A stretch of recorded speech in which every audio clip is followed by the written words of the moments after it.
Hi friends, welcome to Nandi. Please do subscribe Nandi for more updates, and also we have started Telegram channel where you can get the current affairs PDF and even you can solve quiz questions. These are the topics we are going to discuss today. Automobile scrappage policy. జనరల్గా old vehicles pollution ఎక్కువ produce చేస్తాయి and oil ని ఎక్కువ consume చేస్తాయి. So అలాంటి vehicles ని scrappage చేయడానికి ఇండియాలో ఒక వయబుల్ సర్క్యులర్ ఎకనామీ క్రియేట్ చేయడానికి ఈ automobile scrappage policy government introduce చేసిందండి. So please do answer in the comment box that is what is mean by circular economy. It's very very important and చాలా easy అండి. నేను example చెప్తాను ఇక్కడ. For example నేను ఏ అనే ప్రోడక్ట్ ని manufacture చేశాను, మీరు కన్జ్యూమర్స్ అండ్ కొన్ని రోజుల వరకు యూజ్ చేశారు. యూజ్ అయిపోయిన తర్వాత ఏం చేస్తామండి, అయితే పడేస్తాము మోస్ట్లీ. ఎస్, సో అది పడేసే బదులు రీసైకిల్ మెకానిజం వాళ్ళకి ఇస్తే దాంట్లో నుంచి స్క్రాపేజ్ అంతా తీసేసి ఏదైతే అవసరం ఉంటాయో వాటిని మళ్ళీ తీసుకెళ్లి కొత్త ప్రోడక్ట్ ని తయారు చేస్తారు. అంటే కంటిన్యూస్ గా మన రిసోర్సెస్ అనేటివి సర్క్యులర్ ఎకానమీలో తిరుగుతూనే ఉంటాయి. So this is the importance of your circular economy. దీనివల్ల మనం రిసోర్సెస్ ని కన్జర్వ్ చేస్తున్నట్టు ఉంటుంది అండ్ మన ప్రోడక్ట్ యొక్క కాస్ట్ కూడా తక్కువ అవుతుందండి. సో గవర్నమెంట్ చెప్పే ప్రకారం ఈ పాలసీ కరెక్ట్ గా ఇంప్లిమెంట్ అవుతే ఇండియాలో ఆల్మోస్ట్ 10,000 crore వరకు ఇన్వెస్ట్మెంట్స్ వస్తాయంట. And even the raw material cost ఉంటుంది కదండి, ఒక ప్రోడక్ట్ తయారు చేయడానికి రా మెటీరియల్స్ కావాలి, ఆ కాస్ట్ 40% తక్కువ అయిపోతుందంట. If this policy is implemented properly in automobile industry, మనం ఆటోమొబైల్ ఇండస్ట్రీలో ఇంటర్నేషనల్ ఆర్ ఇండస్ట్రియల్ హబ్ గా మారే అవకాశం ఉంది. And to implement this policy well, first మనం ఓల్డ్ వెహికల్స్ ఏంటి అని ఐడెంటిఫై చేయాలి కదా ఫ్రెండ్. అలా ఐడెంటిఫై చేయడానికి టెస్టింగ్ సెంటర్స్ పెడతారంట ప్రతి డిస్ట్రిక్ట్స్ లో. గవర్నమెంట్ ఒకటే పెట్టదండి, పబ్లిక్ ప్రైవేట్ పార్ట్నర్షిప్ తో టెస్టింగ్ సెంటర్స్ ఎస్టాబ్లిష్ చేస్తారు. ఏవైతే ఓల్డ్ వెహికల్స్ ఉంటాయో, ఎక్కువ పొల్యూట్ చేస్తున్నాయో వాటిని ఐడెంటిఫై చేయడానికి. మరి ఏ వెహికల్ పడితే ఆ వెహికల్ ని మనం స్క్రాపేజ్ చేయొచ్చా అంటే నో అండి. You have certain criteria. అంటే ఒకవేళ కమర్షియల్ వెహికల్స్ అయితే 15 years ఓల్డ్ ఉండాలి, పర్సనల్ వెహికల్స్ అయితే 20 years ఓల్డ్ అయితేనే అవి eligible for scrapping policy. And ఎవరైతే ఓనర్స్ వాలంటీర్ గా వచ్చి వాళ్ళ వెహికల్స్ ని స్క్రాపేజ్ చేస్తారో వాళ్ళకి సర్టన్ బెనిఫిట్స్ కూడా ఇస్తుందంట government. And most important thing అండి, ఏవైనా స్కీమ్స్ లాంచ్ చేస్తే ఫస్ట్ గవర్నమెంట్ కి సంబంధించిన వాళ్ళు ఇంప్లిమెంట్ చేస్తే మిగతా వాళ్ళందరూ అది చూసి ఇన్స్పైర్ అయ్యి వాళ్ళు కూడా ముందుకు వస్తారు చేయడానికి. So I appreciate that even ఈ స్కీమ్ కూడా గవర్నమెంట్ కి సంబంధించిన వెహికల్స్ ఏవైతే ఉంటాయో అవన్నిటిని రీప్లేస్ ఆర్ స్క్రాపేజ్ చేయడం బై ఏప్రిల్ 2022 వరకు కంప్లీట్ అవ్వాలి అని చెప్పేసి దీని టార్గెట్ అండి. అండ్ కమర్షియల్ వెహికల్స్ 2023 నుంచి స్క్రాపేజ్ చేయాలి. అండ్ పర్సనల్ వెహికల్స్ అయితే 2024 జూన్ నుంచి స్టార్ట్ అవుతాయండి. So if everything goes work well, మనకి మామూలుగా మెయిన్స్ ఆన్సర్ రైటింగ్ లో ఇలాంటి యూజ్ అవుతాయండి. The main aim of this policy ఏంటి, clean environment and clean natural gases use చేయాలి and congestion free roads provide చేయాలి అండ్ కన్వీనియంట్ మొబిలిటీ ప్రొవైడ్ చేయాలి. Road and transportation facilities అన్ని ప్రాపర్ గా ఉండాలి అనేది మన 21st century యొక్క మెయిన్ ఎయిమ్. అండ్ ఇవన్నీ కరెక్ట్ గా వర్క్అవుట్ అయితే లైక్ గుజరాత్ లో ఉన్న అలాంగ్ అనే ప్లేస్ ని it can become a hub for vehicle scrappage అని మోడీ గారు చెప్పారు. Let me start with a question friends. Reverb accelerator programme, ఈ ప్రోగ్రామ్ మనం ఏ స్టేట్ లో ఇంప్లిమెంట్ చేస్తున్నాం? Please do answer in the comment box and I'm telling you the answer that it is being implemented in Telangana. 2020ని year of artificial intelligence గా declare చేసింది Telangana. And with many other cooperative bodies like NASSCOM తో cooperate అయ్యి ఈ reverb acceleration programme ని start చేసింది. ఎవరైతే startups ఉంటారో వాళ్ళకి ఇంకా ఎక్కువ ప్రాపర్ ఫెసిలిటీస్ ప్రొవైడ్ చేయడమే దీని యొక్క స్కీమ్. లైక్ స్టార్ట్అప్స్ యూజ్ చేసి మొబిలిటీలో, హెల్త్ కేర్ లో, లా ఎన్ఫోర్స్మెంట్ అండ్ ట్రాఫిక్ లో, అగ్రికల్చర్ లో, ఈ గవర్నెన్స్ లో different types of government policies ని ఇంకా ఇన్నోవేటివ్ వేగా ఈజీగా పీపుల్ కి అందేటట్టు స్టార్ట్అప్స్ వాళ్ళ ఇన్నోవేటివ్ ఐడియాస్ ని తీసుకొని ఇవన్నీ ఇంప్లిమెంట్ చేస్తారంట. That's what your reverb accelerator program. ఇది తెలంగాణ స్టార్ట్ చేసింది and 2020 has declared as the year of artificial intelligence and with the cooperation of NASSCOM అండి. ఇవి 3 important facts to be remembered. ఇది లాస్ట్ ఇయర్ అనౌన్స్ చేశారండి. You can see certain targets which was kept by the Telangana and దీన్ని TAIM అని కూడా అంటారు, Telangana artificial intelligence mission. So కానీ ఇది కోవిడ్ సిచ్యుయేషన్ వల్ల ఇంకా ప్రాపర్ గా మొత్తం టార్గెట్ రీచ్ అవ్వలేదు, బట్ మళ్ళీ ఇది రీస్టార్ట్ చేస్తున్నారు. So look in to this if you are interested. Recent గా ఒక జడ్జి గారు రిటైర్ అవ్వుకుంటూ ఒక స్టేట్మెంట్ ఇచ్చారండి. అపాయింట్మెంట్ ఆఫ్ జడ్జెస్ లో డైరెక్ట్ అపాయింటీస్ ఎక్కువ కావాలి అని చెప్పేసి. సో మనం ఇప్పుడు దీన్ని ఎగ్జామ్ పాయింట్ ఆఫ్ వ్యూలో ఎలా చదువుదాం. జనరల్ గా జడ్జెస్ ఎలా అపాయింట్ అవుతారండి? Do you know that they will be appointed through collegium system. Collegium system అని అంటే సిజేఐ అండ్ కొంతమంది senior most supreme court judges, లేకపోతే హైకోర్టులో చీఫ్ జస్టిస్ అండ్ కొంతమంది సీనియర్ మోస్ట్ జడ్జెస్ అలా ఉంటారు. వీళ్ళందరూ కలిసి సర్టన్ నేమ్స్ ని గవర్నమెంట్ కి రికమెండ్ చేస్తారు. అప్పుడు government or president will give assent, అంటే వీళ్ళు అపాయింట్ అవ్వచ్చు అని చెప్పేసి. So this is the procedure how the judges will be appointed. మరి కొలీజియం సిస్టమ్ అనేది ఏంటి అసలు? దీన్ని ఎవరు ఎవాల్వ్ చేశారంటే మన కాన్స్టిట్యూషన్ లో కొలీజియం సిస్టమ్ మెన్షన్ చేసిందా ఫ్రెండ్స్? లేదు. So this is the first fact to be remembered. మరి ఏదైనా ఒక యాక్ట్ లో కానీ పార్లమెంట్ చేసిన లాలో కానీ ఉందా అంటే అది కూడా లేదండి. So these 2 facts are very important. మరి కొలీజియం సిస్టమ్ ఎలా ఎస్టాబ్లిష్ అయింది? సుప్రీం కోర్ట్ డిఫరెంట్ జడ్జిమెంట్స్ ఇవ్వడం వల్ల ఆ జడ్జిమెంట్స్ తోనే ఈ కొలీజియం సిస్టమ్ అనేది ఎస్టాబ్లిష్ అయింది. మన కాన్స్టిట్యూషన్ లో లేదు, ఒక లాలో కూడా లేదు. మరి ఎందుకు కాంట్రవర్సీ కొలీజియం సిస్టమ్ అని అంటే 1973 వరకు ఇండియాలో చీఫ్ జస్టిస్ ఆఫ్ ఇండియాని ఎలా అపాయింట్ చేసేవాళ్ళంటే సుప్రీంకోర్టు జడ్జెస్ లో ఎవరైతే సీనియర్ మోస్ట్ జడ్జి ఉంటారో వాళ్ళని సిజేఐ అంటే చీఫ్ జస్టిస్ ఆఫ్ ఇండియాగా అపాయింట్ చేసేవాళ్ళు. కానీ 1973లో for the first time A N Ray తను చీఫ్ జస్టిస్ ఆఫ్ ఇండియాగా సెలెక్ట్ చేసింది గవర్నమెంట్ బై ఓవర్కమింగ్. తనకంటే 3 సీనియర్ మోస్ట్ జడ్జెస్ ఉన్నారు, వాళ్ళని ఓవర్కమ్ చేసేసి తనని అపాయింట్ చేస్తుంది. సో అప్పుడు కాంట్రవర్సీ అవుతుందండి. సో మళ్ళీ తర్వాత ఆ ప్రొసీజర్ చాలా సార్లు రిపీట్ అవుతుంది. అండ్ యాక్చువల్ గా సీనియర్ మోస్ట్ జడ్జిని అపాయింట్ చేయాలి అని చెప్పేసి ఎక్కడ కూడా క్రైటీరియా లేదు, కామన్ గా అలా ఫాలో అవుతున్నారు అంతే.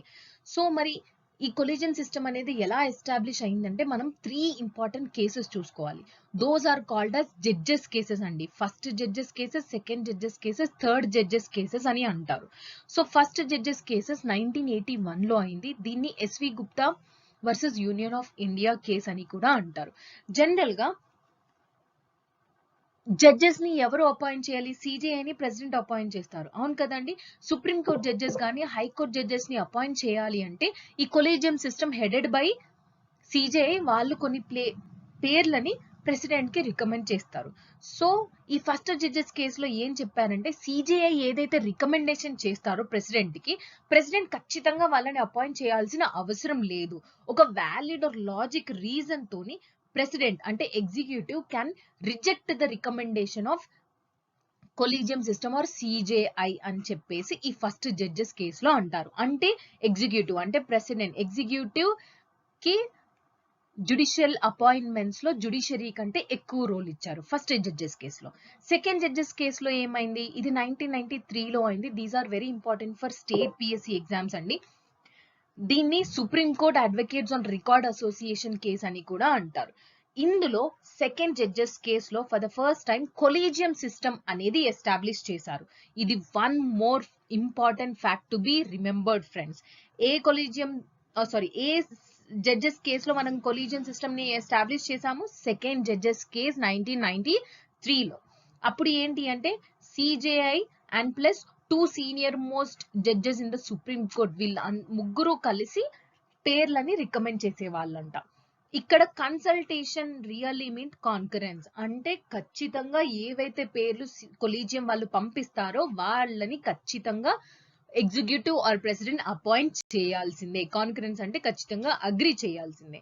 మరి థర్డ్ జడ్జెస్ కేసు ఏంటి? 1998 లో ఈ కొలిజియన్ సిస్టమ్ లో 3 మెంబర్స్ ఉన్నారు కదండి, దాన్ని 5 మెంబర్స్ చేశారు. అంటే CJI plus 4 senior most judges.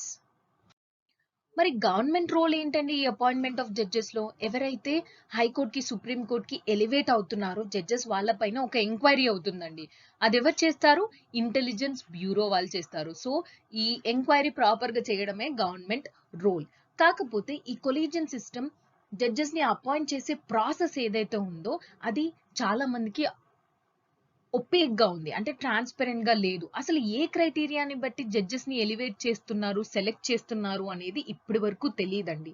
And even merit based చాలా బాగా అడ్వకేట్స్ గా చేసిన వాళ్ళు, హైకోర్ట్ జడ్జెస్ గా చేసిన వాళ్ళని ఎలివేట్ చేయట్లేదు. సో అలాంటి చాలా ఎలిగేషన్స్ ఈ కొలిజియం సిస్టమ్ పైన ఉన్నాయి. సో అలాంటిది ఓవర్కమ్ చేయడానికి గవర్నమెంట్ 99th కాన్స్టిట్యూషన్ అమెండ్మెంట్ ప్రకారం NJAC అని ఒకటి ఇంట్రడ్యూస్ చేసింది, నేషనల్ జుడిషియల్ అపాయింట్మెంట్స్ కమిషన్. కానీ ఇది ఇండిపెండెన్స్ ఆఫ్ జుడిషియరీకి అగేన్స్ట్ గా ఉంది అని చెప్పేసి సుప్రీం కోర్ట్ ఈ 99th కాన్స్టిట్యూషన్ అమెండ్మెంట్ ని కొట్టేసిందండి. So this is also very important fact to be remembered. Article 124 ప్రకారం Supreme court judges are appointed by president. And article 217 అండి, judges of High Court how they will be appointed, they will be also appointed by president itself. These two are important facts. Coming to the question of the day, friends, particularly vulnerable tribal groups ki certain characteristics ఉంటాయి. So ఈ answer నేను చెప్పనండి, please do answer this in the comment box. Operation blue freedom అండి. So ఇది team క్లా అనే వాళ్ళు launch చేశారు. ఫస్ట్ ఫ్యాక్ట్, క్లా అంటే కాంకర్ ల్యాండ్ ఎయిర్ వాటర్, అంటే ల్యాండ్ పైన డిఫరెంట్ అడ్వెంచరస్ ప్రోగ్రామ్స్, ఎయిర్ లో different adventurous programs, even water లో కూడా డిఫరెంట్ అడ్వెంచరస్ స్పోర్ట్స్ చేస్తారు. ఎవరు చేస్తారు? Ex Indians special forces commanders. ఎవరైతే మన ఇండియాకి సర్వ్ చేసుకుంటూ డిసేబిలిటీస్ అవుతారో వాళ్ళకి ఇంకొక ఆపర్చునిటీ అండి. వాళ్ళకి కమాండో ఆపరేషనే కాకుండా డిఫరెంట్ ఆర్ మల్టిపుల్ స్పెషలైజేషన్స్ ఉంటాయి. లైక్ స్కై డైవింగ్ కావచ్చు, స్కూబా డైవింగ్, మౌంటైనీరింగ్, ఇలా డిఫరెంట్ స్పెషలైజేషన్స్ ని వాళ్ళు చూపిస్తారు ఈ ఆపరేషన్ బ్లూ ఫ్రీడమ్ లో. And it was launched in 2019 friends. And ఇది లాంచ్ చేసింది ఆర్ ఇనిషియేట్ చేసింది కూడా ఒక మేజర్ వివేక్ జాకోబ్. తను ఒక పారా స్పెషల్ ఫోర్సెస్ ఆఫీసర్ అండి. So it's a very good initiative in order to show their adventure sports who are disabled by serving our country. Fit India freedom run 2.0 ని recent గా మన sports minister launch చేశారు.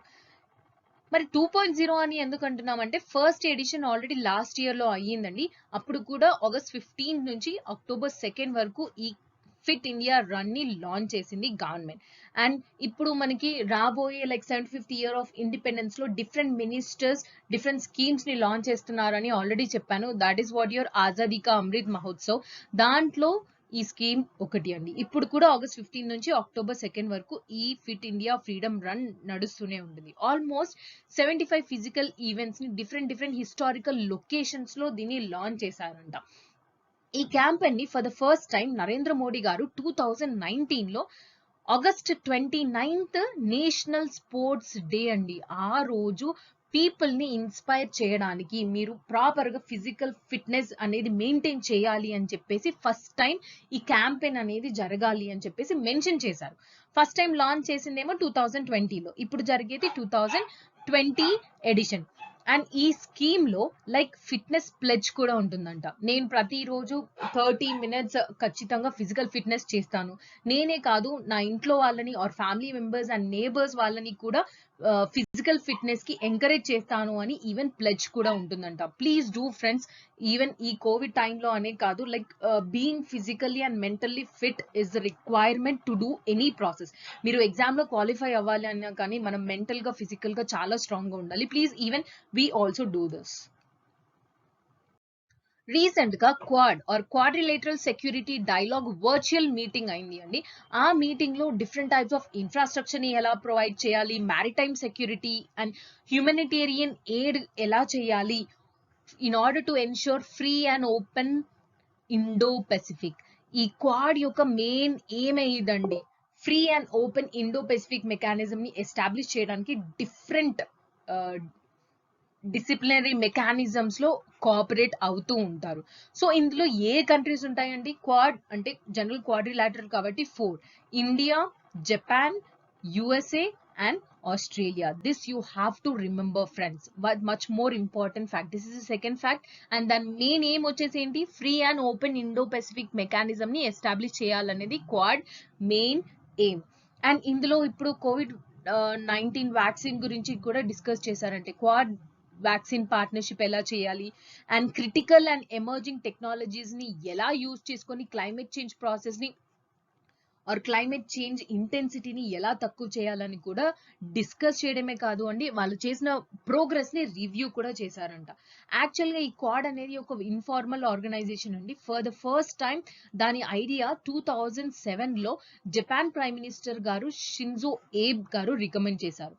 కానీ ఇది proper గా establish అయింది ఎప్పుడండి, 2017లో. This is also one more important fact to be remembered. Facts ని బట్టి మనం ప్రీవియస్ ఇయర్ క్వశ్చన్స్ ని కూడా సాల్వ్ చేయొచ్చు friends. And some times I already told you that ఒక్క ఆప్షన్ మనకి తెలిసి ఆ ఒక్క ఆప్షన్ ని ఎలిమినేట్ చేసేస్తే ఆన్సర్ వస్తుందని. ఈ పర్టికులర్లీ వల్నరబుల్ ట్రైబల్ గ్రూప్స్ గురించి నాకు రెండే తెలుసు. ఫస్ట్ థింగ్, వాళ్ళ క్యారెక్టరిస్టిక్స్ ఏంటి, వాళ్ళు ఎంతమంది ఉన్నారండి. ఇక్కడ మనకి there are 95 particularly vulnerable tribal groups అని ఇచ్చారండి. There are only 75 particularly vulnerable tribal groups. అంటే third option is wrong. So మనల్ని కరెక్ట్ అడిగారు కాబట్టి 3 ఆప్షన్ తీసేస్తే మనకు చూడండి డైరెక్ట్ గా సి ఆప్షన్ వచ్చింది. సో ఇట్స్ నాట్ దట్ మనకి ఈచ్ అండ్ ఆప్షన్ పర్టికులర్ గా తెలియాలి ఆన్సర్ చేసేటప్పుడు అని కాదు. When you know certain things for sure, go with the elimination process. That is very useful and it helps in time management.